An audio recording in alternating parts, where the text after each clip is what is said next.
اگر فطرانہ دینا ہو تو باہر شہباز شریف کھڑا ہوا ہے یا نواز شریف کھڑے ہوئے ہیں، ان کو دے دینا. وہ ان کو نہیں مل لگتا. اگر فطرانہ دینا ہو تو باہر شہباز شریف کھڑا ہوا ہے یا نواز شریف کھڑے ہوئے ہیں، ان کو دے دینا. وہ ان کو نہیں مل لگتا.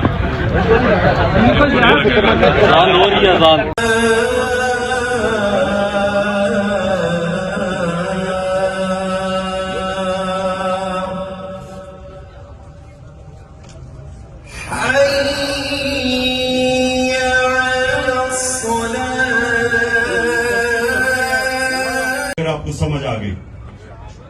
آپ کی سامنے ہمیشہ دو راستے ہوتے ہیں. ایک آپ کی عظمت کا راستہ ہے، ایک آپ کی تباہی کا راستہ ہے. اور نماز میں ہم مانگتے ہی ہیں کہ اللہ ہمیں وہ عظمت کا راستہ دے. مانگتے ہم نعمتوں کا راستہ ہے اور چاہتے ہیں ہم وہ تباہی کا راستہ، کیونکہ وہ آسان راستہ لگتا ہے. مثلا مجھے کوئی موقع ملا، میں کوئی ایسی پوزیشن میں ہوں، گورنمنٹ پوزیشن میں ہوں، میں تھانے دار ہوں، پولیس میں ہوں، میں فوجی ہوں، جو بھی ہوں،